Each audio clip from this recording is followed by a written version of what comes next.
story. Now Ilona will teach us how to deliver the story. Ilona.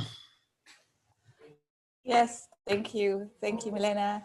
And thank you, Didi, for the great quiz. I loved it. I should have won because I'm very competitive. But the last question was, do you compete this year in the tournament? I cannot. I'm an area director now, so I have to organize things.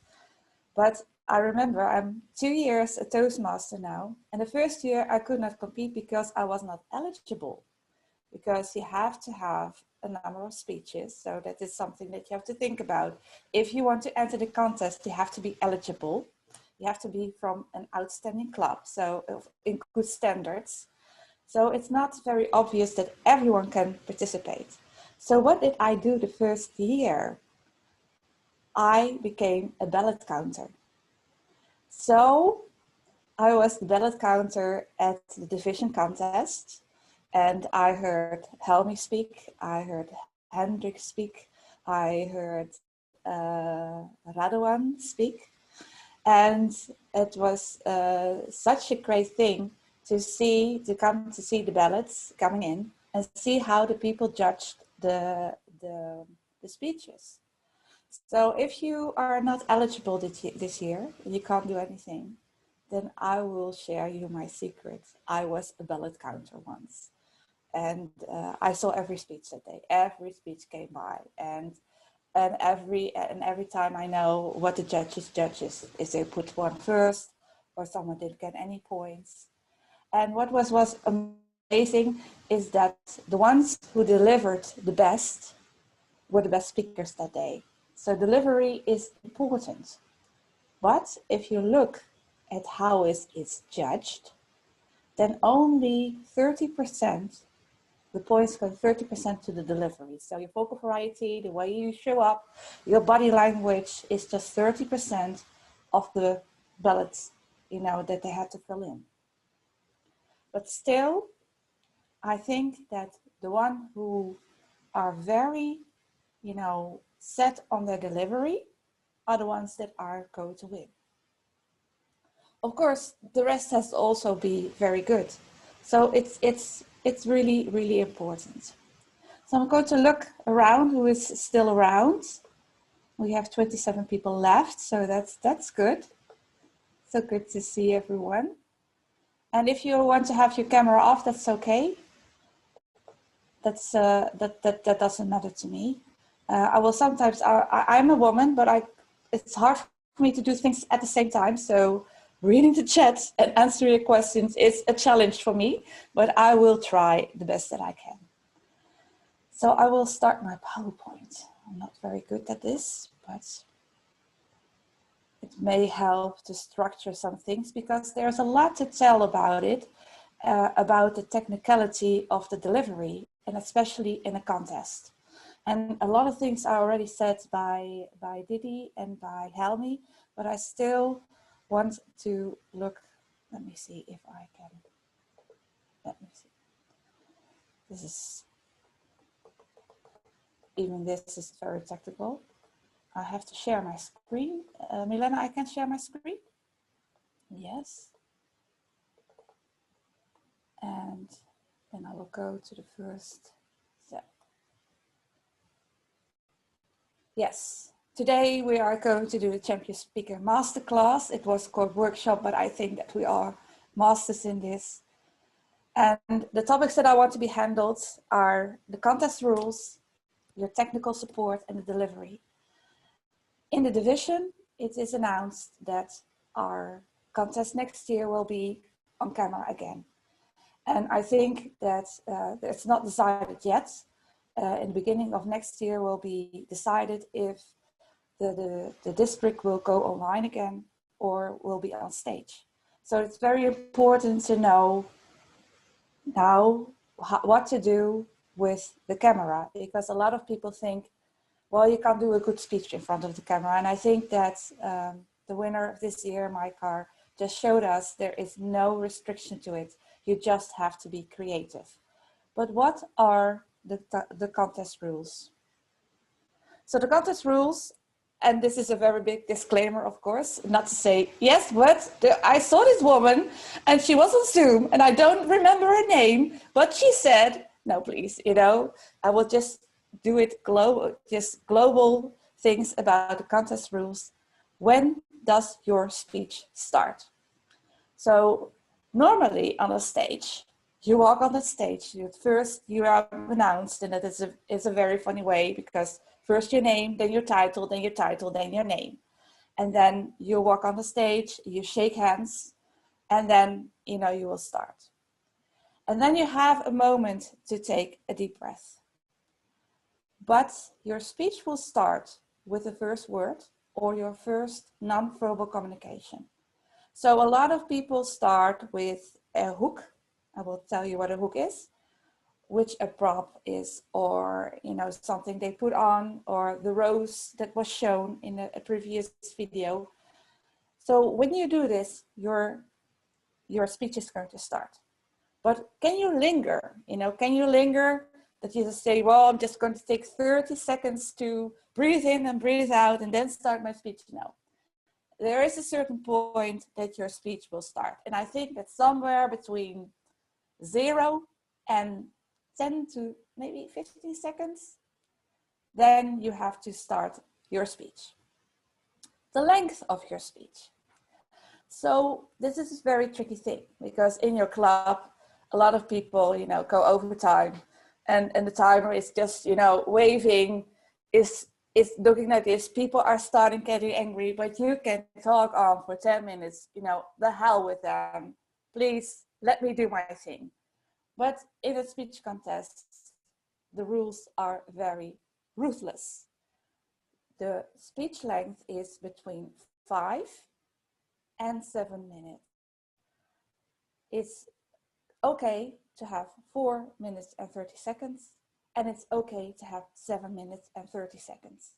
But everything around that, you are disqualified. So all the effort that you put in, all the speech writing, all the practicing, it's just not going to work. So, and that gives a lot of nerves, because a lot of times when you start practicing, then your speech is going to be too long, and especially in your club, because you didn't notice that maybe people react on yourself.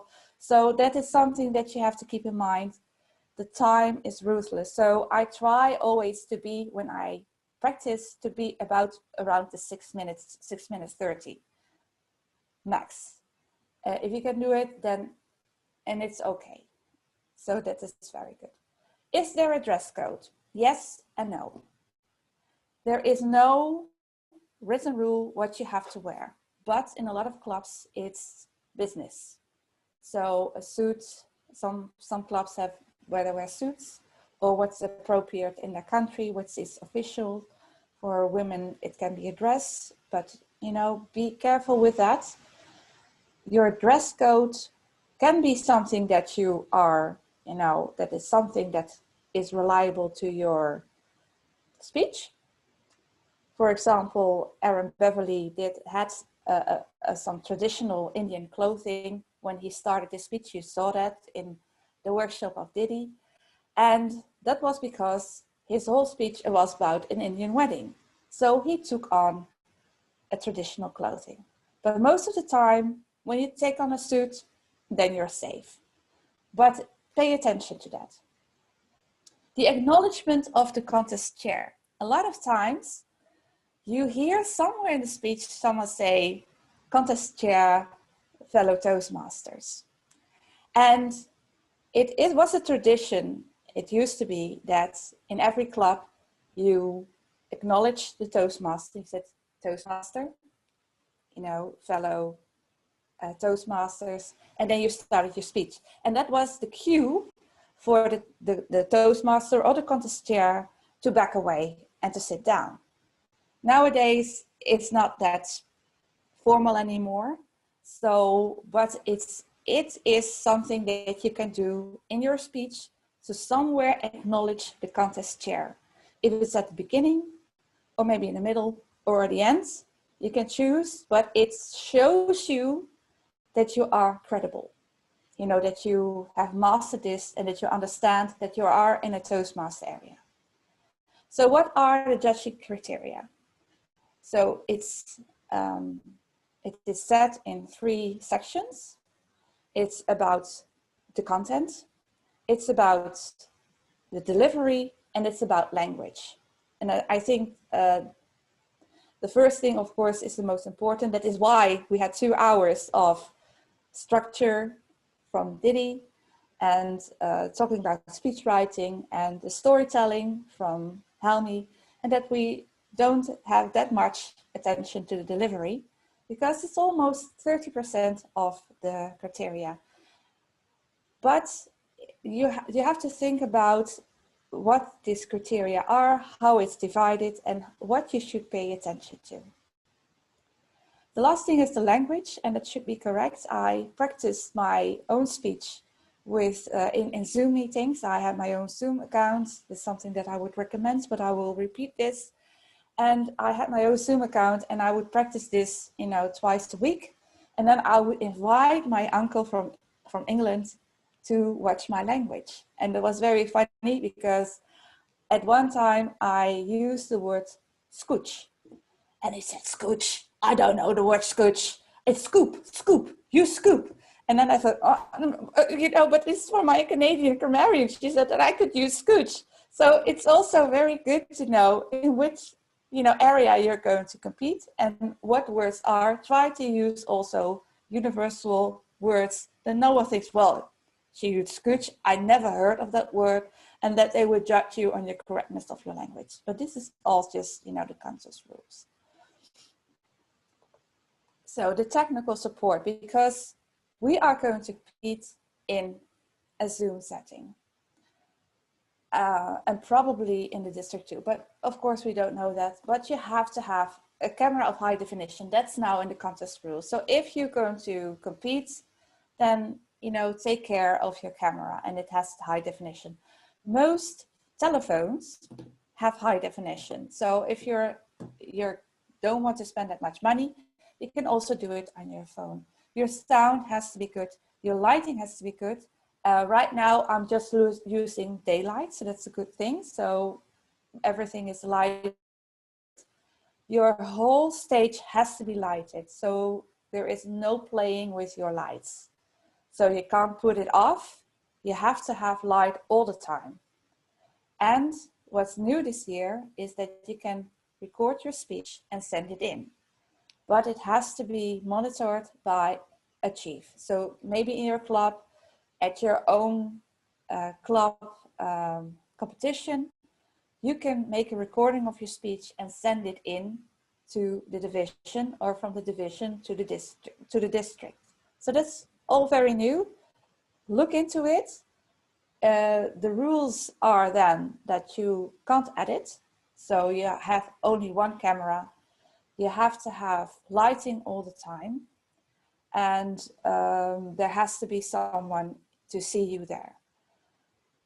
Look into all the possibilities of making a good sound, good camera, good lighting. It's all on the internet. You can use a ring light, you can use daylight, you can use your own camera, or your own lamps in your living room. There are so many options. Nowadays, since the lockdown, you have just an infinite resource on YouTube, how to light yourself, how to use a good camera, and how to make you sound good. I just use my earplugs all the time. I bought them, I think, 7 years ago. I used them in the competition. It worked well for me, but it's just something that you have to see for yourself. So technical support is very important, because most of the times when we did contests, that was not a thing that you have to worry about. But when you're in a Zoom surrounding, then it comes something that you really have to be keen on. And luckily, I think that when we are going to compete again, we will not be in a lockdown again. I hope that we're not in a lockdown. But then it's much easier that, hey, can I go to your place because you have better lighting, or maybe you have something that I can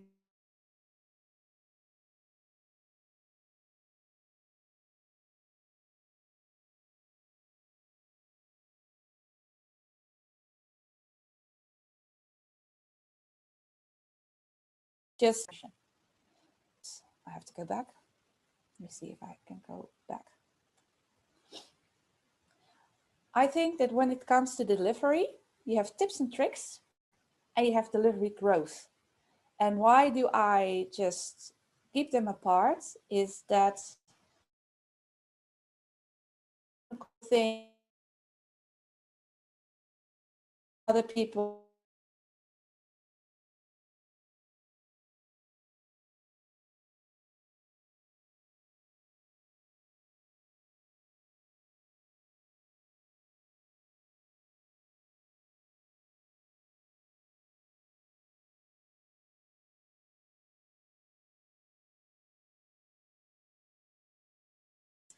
but in that first moment, you have to make that connection with your audience.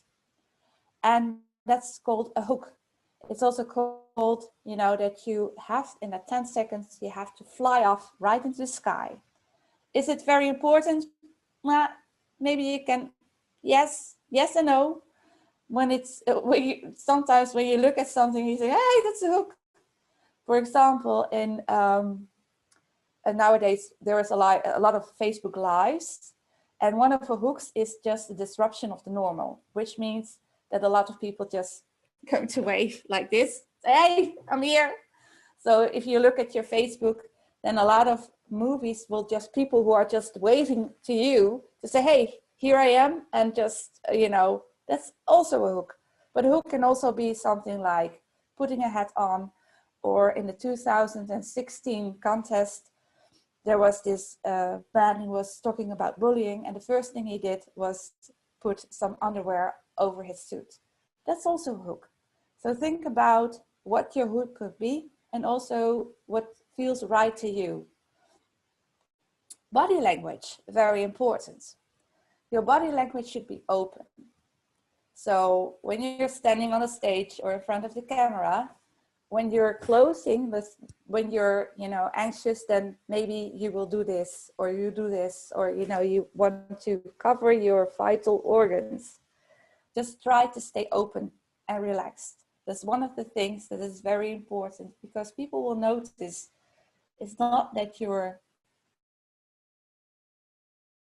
not have to be allowed, but if you just keep it open, then people will say, hey, there's a confident person. With the Zoom surroundings, you can use props, music, backgrounds. Like something like music was first not possible, because a lot of times when you wanted to have music in your speech, then you had to take your own devices with you.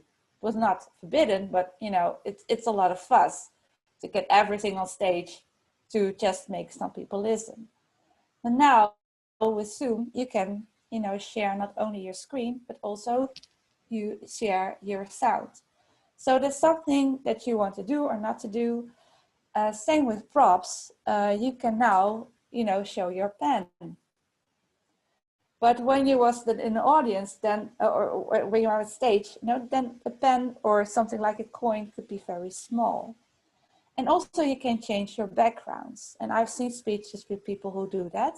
But that is something that you have to be really comfortable with. So maybe if you are a technician or something, then maybe play with your backgrounds. And, but it's everything from these tips and tricks is, where do you feel comfortable with? I'm not using props. I'm just very clumsy. I would just let them fall on the ground. Props is not my thing. I have other things that I'm good at, but if props is your thing, at a Zoom meeting, you can use very little props. It's very good possible. You just pull everything out of your closet, or, even change clothes or put on hats. It's all possible. And the same with music and background. Movements is very important. And I will talk to you in the delivery growth part. I will talk also about movements. But movement is something that you want to implement in your speech. And especially when you're on stage, and especially when you look at the people who, won the contests, they move. sometimes they fall flat on the floor. They light a cigarette. They put on underwear. You know, they are on masks. It's distracting, Arnoud.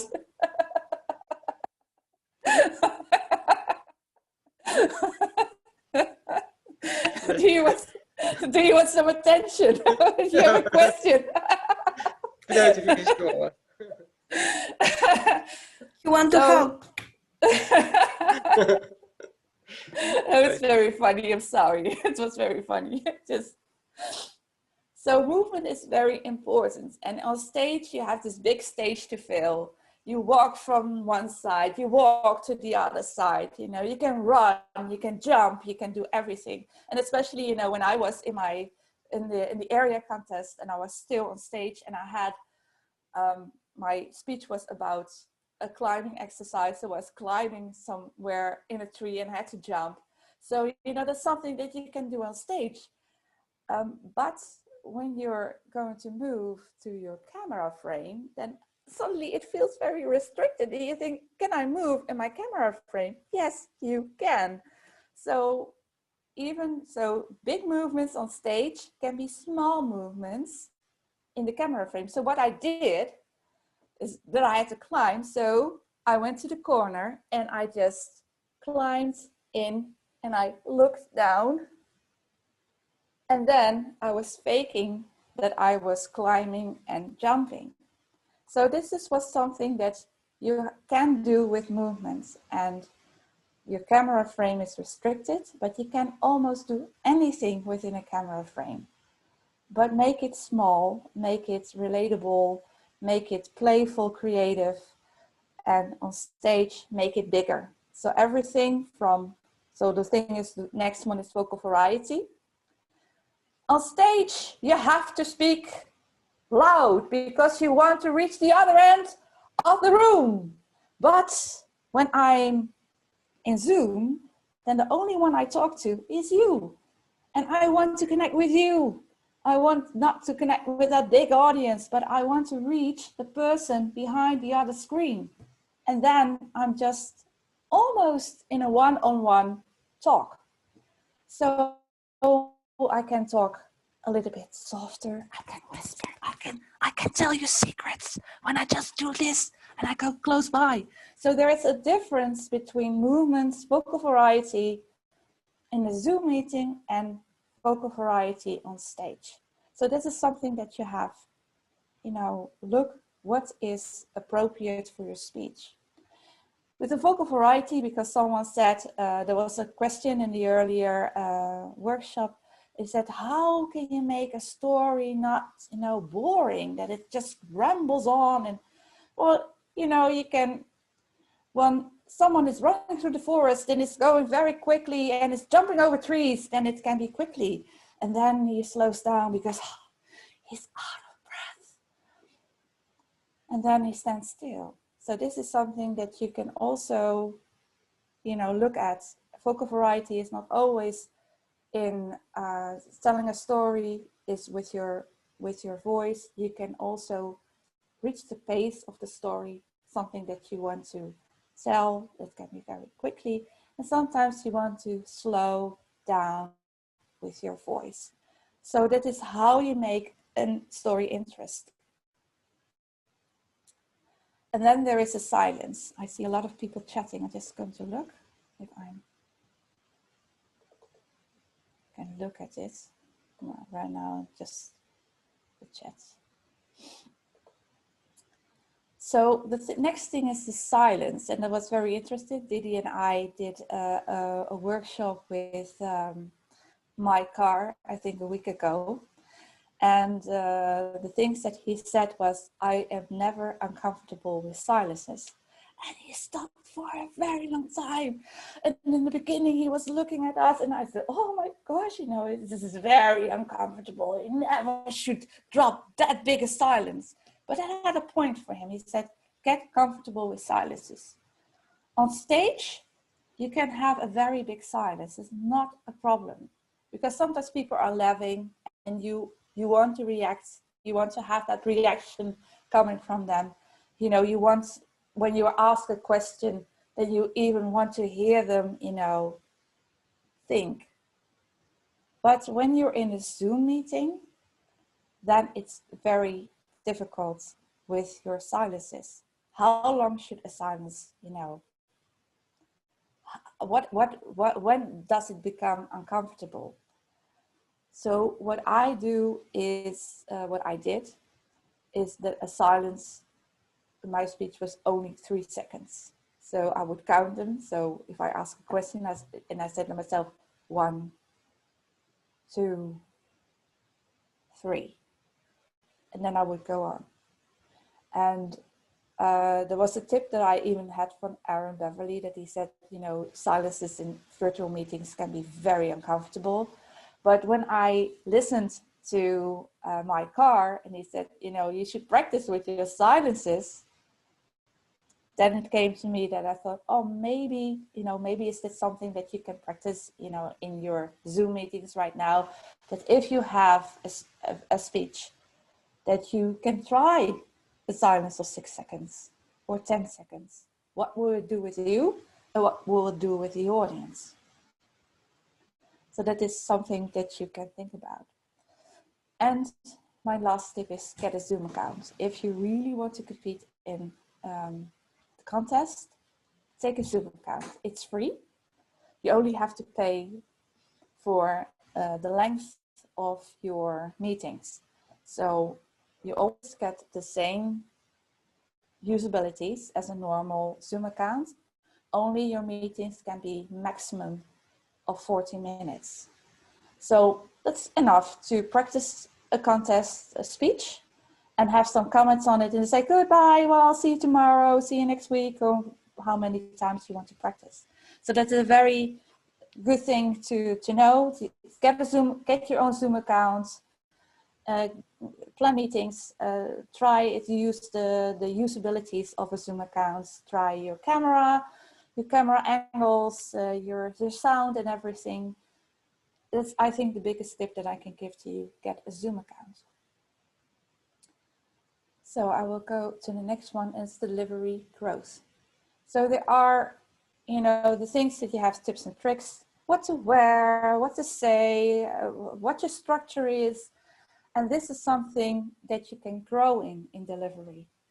And I think this is more important. This is something that you can learn over the years. The first thing is awareness.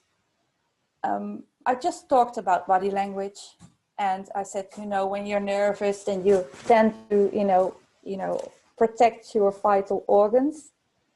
But when you do it, like I covered, you know, I did this in my speech to you know, say for a character, I had a trainer, and the trainer just said, you know, Ilona, you're on your own, we can't save you. And this was his sign. So I did this on purpose. So this is a kind of awareness. When is it you cover yourself out of, you know, nervousness, of anxiety? And when are you doing this because you do this on purpose? So this is something that is very important. Be aware what you are doing and why you are doing it. There are so many habits that we have, not only filler words, but also body language, that are habits that we do not because we think that it's our character, but it's just a bad habit, or a habit just that is has its origin in something like anxiety or shame even, or holding back, or just going forwards, wanted to please, something like that. Be aware of that. The next one is authenticity. And I looked the word up. I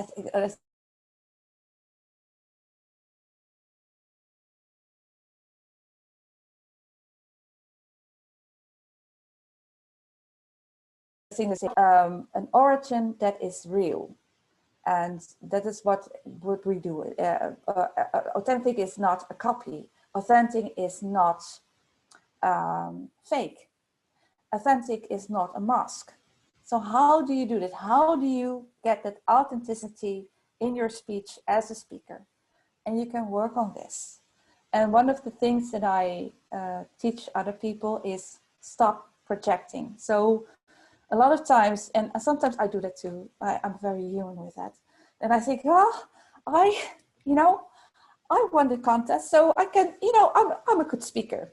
And I project it on myself, I'm sitting here as the best speaker, of the south of the Netherlands, and I won, so I can be, and I pump myself up and I say, oh yes, I'm also a law practitioner. I'm so smart. I'm so intelligent. Yes. And I pump myself up, and especially at workshop, at meetings for networking, you see a lot of people walking around. You say, I'm corporate. I am, I study law.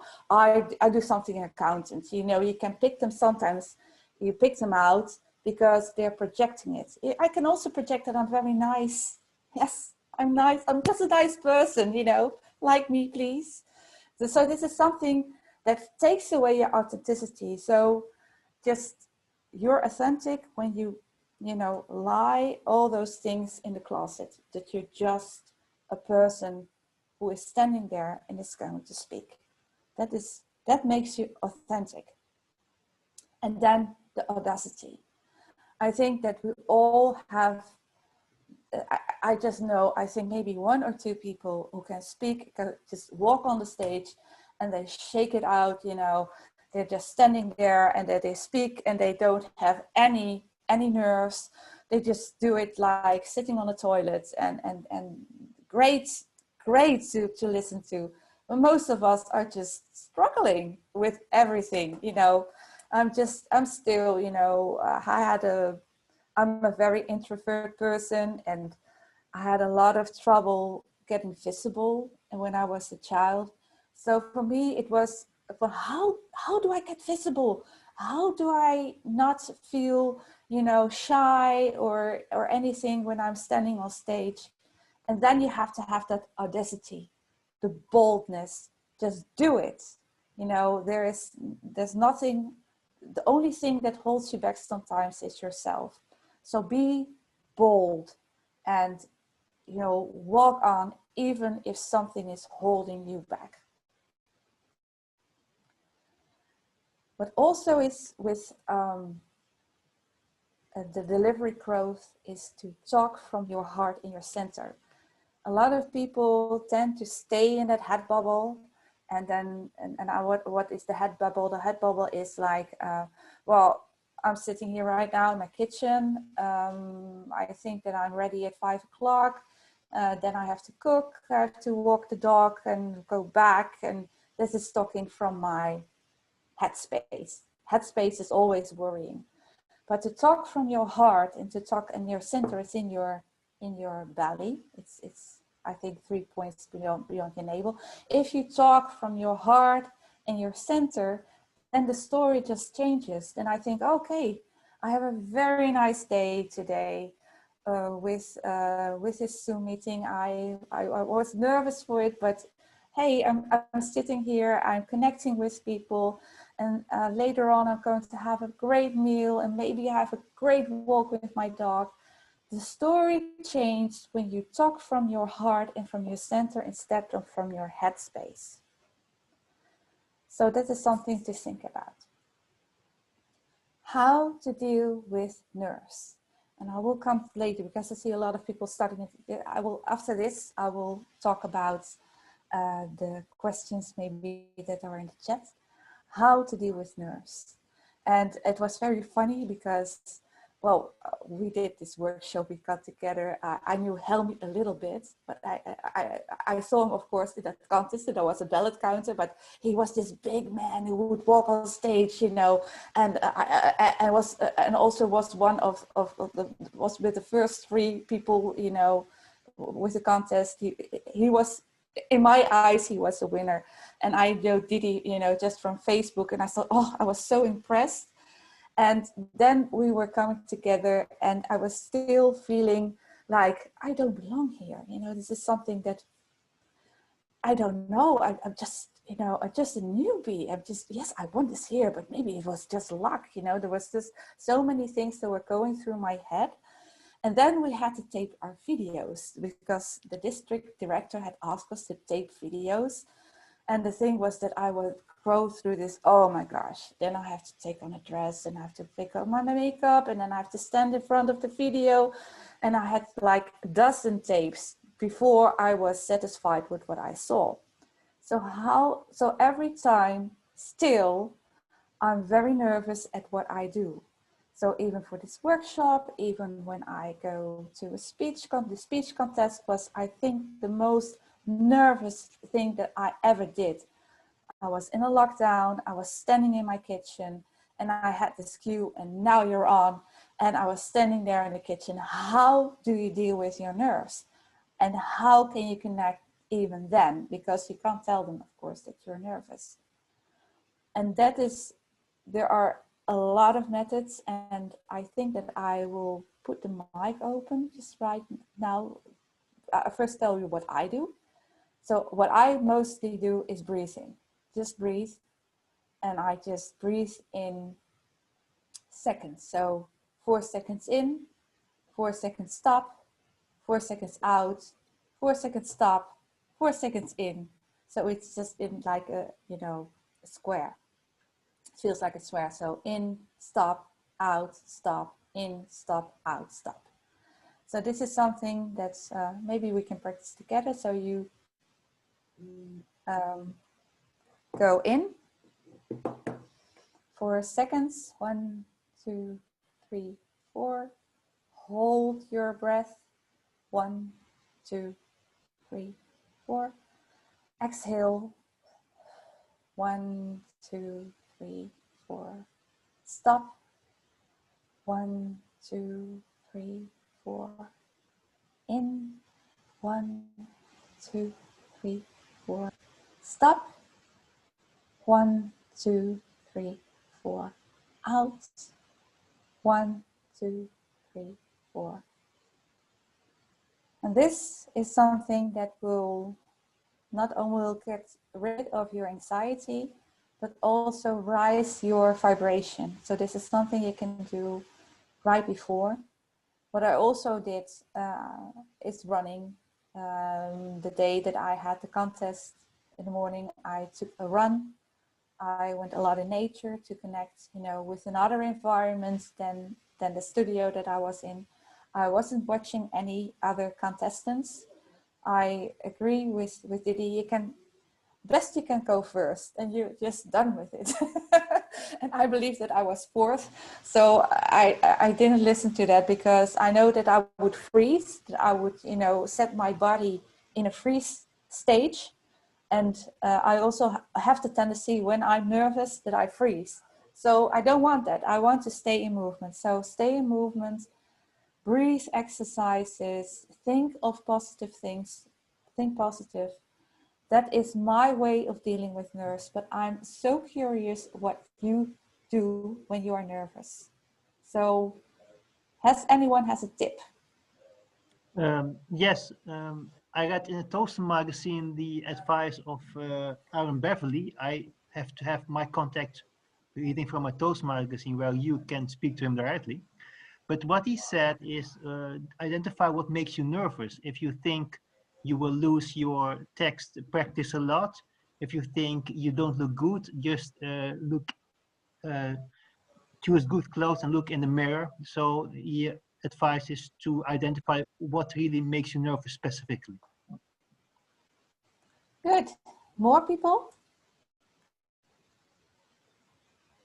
Have more people, more you know, exercises to deal with nerves? What Yes. I do is a little bit grounding. So I put my feet in the ground, and Yes. I make a mental picture that I'm a tree, and that my hands are the leaves. So, because if I imagine that I become the world class champion speaker, like Didi said, then my body has also belief it, and my body has also memory. So yes. if you train yourself in this kind of things, and I do this when I do an opening speech. The last 4 years, I did 100 opening speeches at my club. But when I meet people in, I say that in a network meeting, I do the same. I do my sequence of practices and then I shake Yes. the hand. But it requires Yes. a lot of training to let your body get used on it. Because if I tell you now, then you think, okay, nice thing, but you can only experience it. It's not a way of telling. Maybe you can say something about that, Ilona. Yes. Yes. I think that's a very good thing. And it's also your body remembers things. So that is also something that I do when I lose my text. And of course, that's maybe something you can also think about it, because it happens. It happens to me twice in the contest, in the division. I lost 2 times. I lost my text, so I can say that now. But what I did was I had my speech divided in segments, and every segment had a movement, and every story has a feeling. So what I like about stories is not only that it takes you back in your memory, but you know, a smell or a color or anything will bring you back also to stories. So and also the touch of your body. So when I was losing my text, I remembered the movement. So my body remembered the movement of it, and then my head followed. So I really like the way you said that your body has a memory too, because that's an excellent way of also remembering your text. So yeah, I noticed that I look now to you all, but it's just my gallery view. More people. Yes. But what also helps is when it's at the start of speech, I always remember myself that I don't need to start speaking right away. So I can walk on Yes. stage and take a few seconds, maybe 3, 4, to just take in a good posture, look around at the audience, already Yes. connect them with my eyesight before I start speaking. Yes. Yes, that's very good. So you take your time. Yeah, take your time, and you can have that time in the. So you know that your speech will start with your first word of your first non-verbal communication. So you know that if you're just standing still and take your time to breathe, then and get used to what you're standing in, that's a very good way of dealing with your nerves. Yes. And Louisa, did you? Yeah, you raised your hands. I saw it. Yes, actually, I think for me it's a very funny story as well, because in one of the previous speeches I did, I spoke about a mentor who told me at one point, Louisa, just believe in yourself and believe that you can do it. And this is a funny thing, because sometimes, or even when before presenting the speech, I was thinking, what if I can't make it? And then the essence actually was that my speech is about believing in yourself. And here I am not believing in myself. So actually this speech helped me to push this thought aside and actually just believe in myself, because the story that I'm telling is something that comes from my heart. So what I'm saying to myself is that I believe in my heart that in the moment I present this speech, actually my most important message will come across to the audience in the right way. Yes, thank you. That was very beautiful, Louise. Yes, that's very inspiring what you just said. I love it. Yes. Um, is there someone I just will few? Well, I have some things not as beautiful as Louisa just mentioned it, um, but in my lifetime I've been in front of an audience a lot of times, and I've tried a lot of different things. Um, One of the things that really worked for me, a couple of things actually. One of them was simple as eating a chewing gum before I get on stage. And I learned that when you're eating, your body automatically assumes that everything is safe, because that nervousness sometimes comes from the I saw somebody put it in the chat earlier, is the fight, flight, or freeze response. And if you're chewing something and your body thinking, oh well, it obviously is safe because he has time to eat, that worked for me. Another thing that also I do a lot right before I get on stage is I listen to music. And it's mostly the same music that I was listening while creating that speech or presentation or keynote or whatever. And so I get in the same relaxing vibe. And nowadays you have like AirPods, those small things that you can put in your ear, and right before you get on stage, you just take them off, put them in your pocket, they automatically turn off. So I think that's very helpful in getting in a relaxive state. But sometimes I need to get very energized. So my type of music change. If I want to relax, I'm listening to jazz, hip hop a little bit. When I want to get energized, it's more like bump up music. And I've noticed that if I'm backstage and I jump a little bit and that will help me get energized. So it's totally dependent on what I'm going to do on the stage. Do I want to start fully energized because that's what's required, or do I want to start out relaxed and in a very emotional state, maybe even? So there are different things, and I've heard some great things for people, and I would say, try what works for you. Try different types of things. And oh yeah, breathing, what Ilona said, is the thing I use most. Combined with what Arnoud said, when I walk on stage, I don't immediately start talking. I just walk up and take a couple of seconds, and in those seconds, I'm breathing, and then I start. So there was great tips from all of you. Yes, I yes, might have that's something to. yes, please. A little bit of combination what everybody said. I don't know if you guys probably yes. NLP and what everything that you're describing are physical anchors. And I don't think I can go into a stage and dance the way I used to. But when I was dancing salsa, they would throw us up in the air and like really do crazy spins. And every time before my stage, I would be like, why do I do this? And like I have such a nervousness that I really get dizzy and I want to puke. So when I learned NLP, I started creating anchors of the times that I didn't fall, the times of the exhilarating feeling that I felt after every performance. So I anchored it in my knuckles.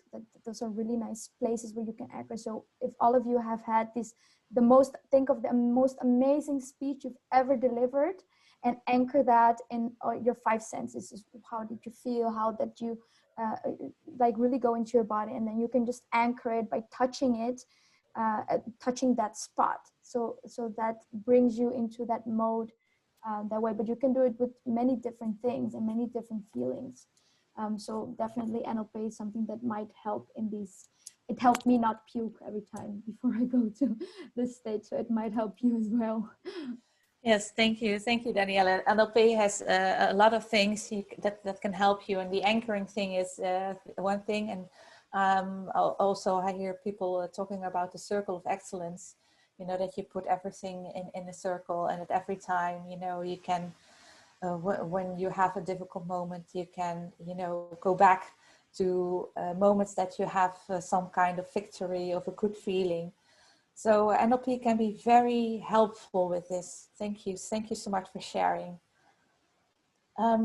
Anyone else? Sorry to be for the first time, but second time, but I want to support the idea of Didi in combination with dealing with nerves. We have heard a lot of tips how to deal with nerve rationally, NLP or search of excellence. Mm-hmm. However, it's good to see what works best for you.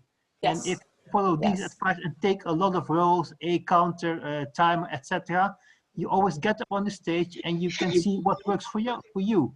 Yes. I would advise everyone here to take a lot of roles and see what works best for you. Yes. Yes, that's why I put the mic open.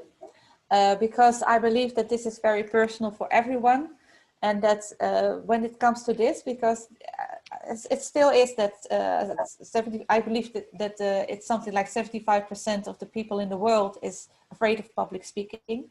That this is a problem, and that is maybe one of the biggest problems that people will hold back from growing. And even when you're at Toastmasters, when I look at what I learned during the contest, with all the nerve-wracking things like the Zoom meetings and standing in my kitchen and building my studio and everything, that I was in a pressure cooker. That was the most amazing experience where I had my growth. But many times when I speak to people, and especially about the contest, because you have to go a step up. It's so nerve-wracking with the time and everything, with your speech. The people are going to like it. You have to go to a different surroundings. You have to speak for people you never met in your life.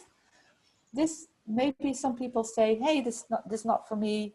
I don't like it, but sometimes fear comes in different forms. It will not always come to that anxiety feeling of, oh my gosh, you know, I now have to go up. Most of the time it comes to, nah, I don't feel like it. I don't want to. Nah, I don't see the point. So also your own system, this is also about awareness. Are you really not want to, or are you afraid? Because fright is something that we don't share a lot about. This it's an emotion that is not allowed for most people, and so this is something that that you have to think about. Are you afraid, or really don't like it? So that's why I just also put the mic on. So if you just know that you're nervous, and just indeed take some tips from everywhere to master this, because I still believe that getting out of your comfort zone is where the magic starts. Exactly, Arnoud. There is no courage without fear. And I think that a lot of people, forget this, that we think that one day we will conquer the fear, but it every time takes courage to step up and to grow. Thank you so much. I couldn't say it more beautifully. And I want to take a break. I just want to say my last 2 points, and then we can take a break. Practice flexibility. We know now that the vision will be online, and I think that mastering an online presentation or an online speech is the new hard skill.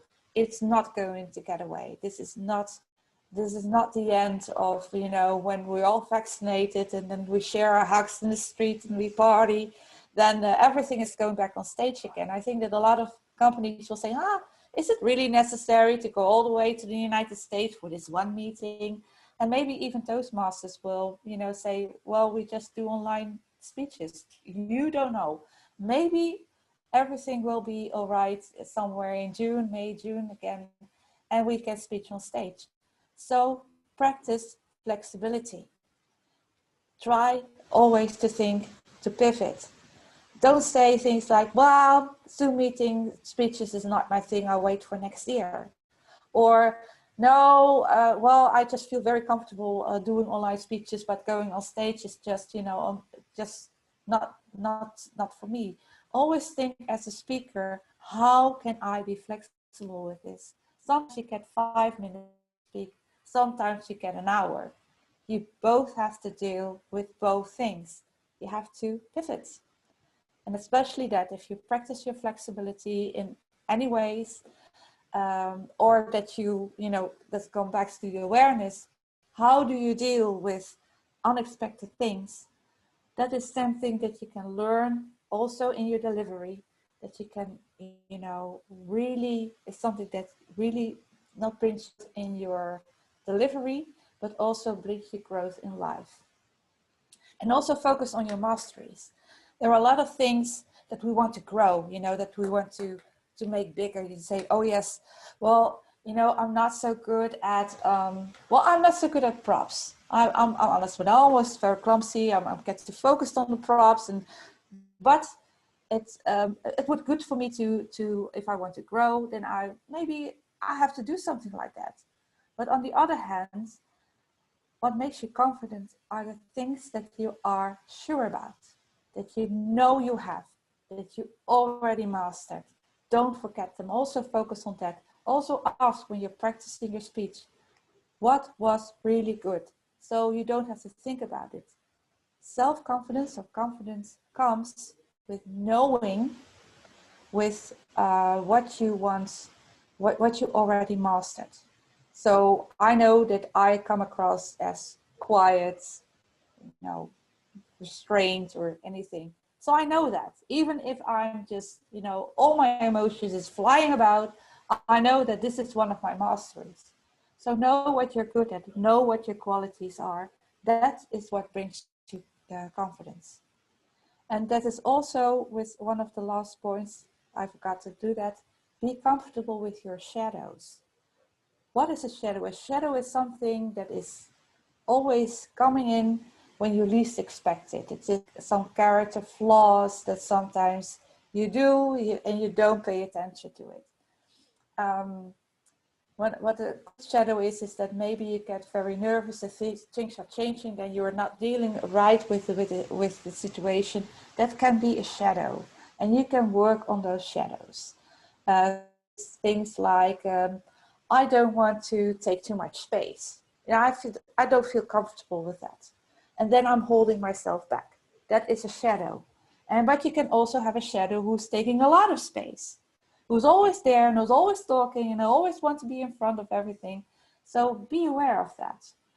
A lot of people, when they were standing on stage, they think, maybe I'm too, I could have had some exercise before I speak. You know, there's also something that you're not comfortable with. And to come back to Game of Thrones, Helmi also related to Game of Thrones. And we saw the dwarf speaking, and he's one of the most popular figures in Game of Thrones, and I always use this example. In the beginning, almost 10 years ago, because I don't know how many seasons there were, the dwarf talked to Jon Snow, and Jon Snow was a bastard, and the dwarf, of course, was a dwarf. And the dwarf said to Jon Snow, "You're a bastard." And Jon Snow said, "Why do you say that?" You know, he was really offended by it, and he said, "You have to get used to that, of the bastard, wear it like an armor." And he said, "Why do you say that?" He said, "All dwarves are bastards to their fathers." And you know that he had made peace with the fact that he was a dwarf, and he wanted to teach Jon Snow to be very comfortable that he was a bastard. Because if you know that, then people can't hurt you. So be also, comfortable with the things that you haven't mastered yet, that you're maybe ashamed of, that you don't want people to see, things like that. The more you show, the more authentic you become and the more charismatic you become. So that is my last point before the break. We're going to have a break of how many? 10 minutes, Marlene? I took 5 minutes. 5 minutes. 5 minutes break. If you want to have 10, it's fine. No, 5 is enough. I just don't know how many. Okay. 5. So 16:08 back. Yes. And if there are questions, just put them in the chat and I will come back to it.